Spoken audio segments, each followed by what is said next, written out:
আসসালামু আলাইকুম। দিদারুল মুস্তফা ব্যাংকক থেকে বলছিলাম। অন্তর্বর্তীকালীন সরকারের 1 মাস পেরিয়ে গেল।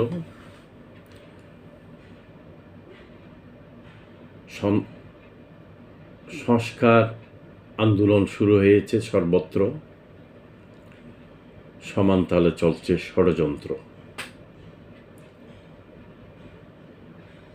ষড়যন্ত্র টিকবে না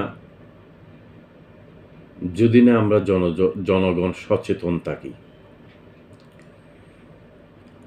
আমি এখানে একটা জিনিস বলতে এসেছি, সে হচ্ছে যে সংস্কার আন্দোলন শুরু হয়েছে তার মধ্যে একটা বিষয় আমরা সবাই কিন্তু এড়িয়ে যাচ্ছি।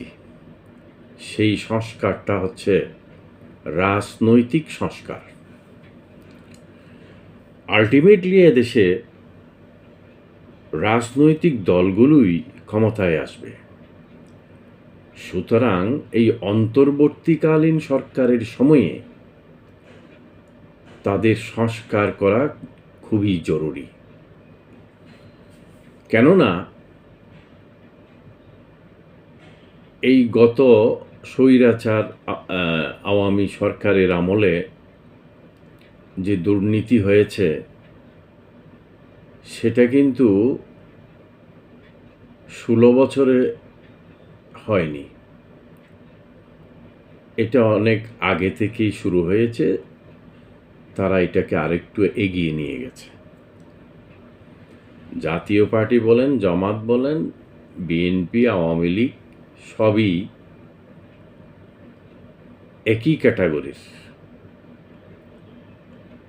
মন মানসিকতা সব, ধ্যান ধারণা একই, লুটপাট করা, সততার বুলি নিয়ে মানুষের সেবার কথা বলে, জনগণের কল্যাণের কথা বলে এসে শপথ নিয়ে ব্যক্তি সম্পদ অর্জনে ব্যস্ত হয়ে পড়া, জনগণেরকে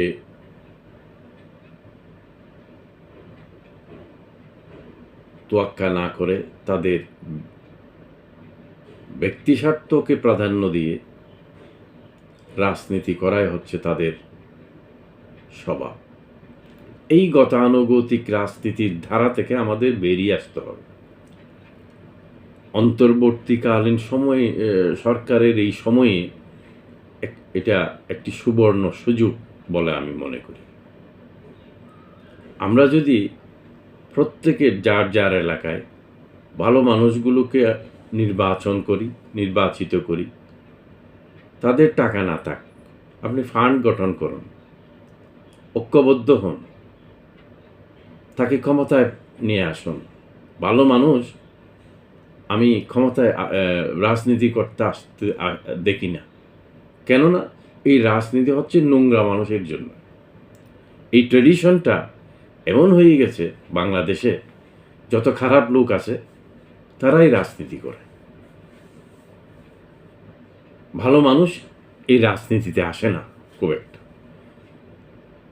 আপনি যারাই এসেছে এই পর্যন্ত তাদের অতীত দেখেন, বর্তমান দেখেন, মিলাতে পারবেন না। তারা এক সময় হতদরিদ্র থাকলেও এখন সেটা অন্যরকম হয়ে গেছে। দেশের রাজনৈতিক প্রেক্ষাপট পরিবর্তন করতে হবে। সংস্কার এখানে জরুরি, কারণ তারাই ক্ষমতায় আসবে, তারাই আবার সেই সুযোগটা নেবে। আমরা জনগণ সেই সুযোগ কেন দিব তাদেরকে? আর এখন আমাদের ঐক্যবদ্ধ হওয়ার সময়। ভালো মানুষকে নির্বাচন করুন, তাদেরকে ক্ষমতায় দায়িত্ব দিতে হবে, বাংলাদেশ পরিচালনার দায়িত্ব দিতে হবে ভালো মানুষকে, যারা অতীতে রাজনীতির সাথে জড়িত ছিল না।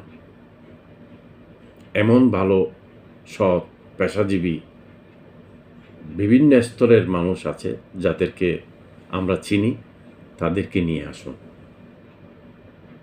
নতুন প্রজন্মকে প্রাধান্য দিন, দেখবেন দেশ এগিয়ে যাবে। ধন্যবাদ সবাইকে।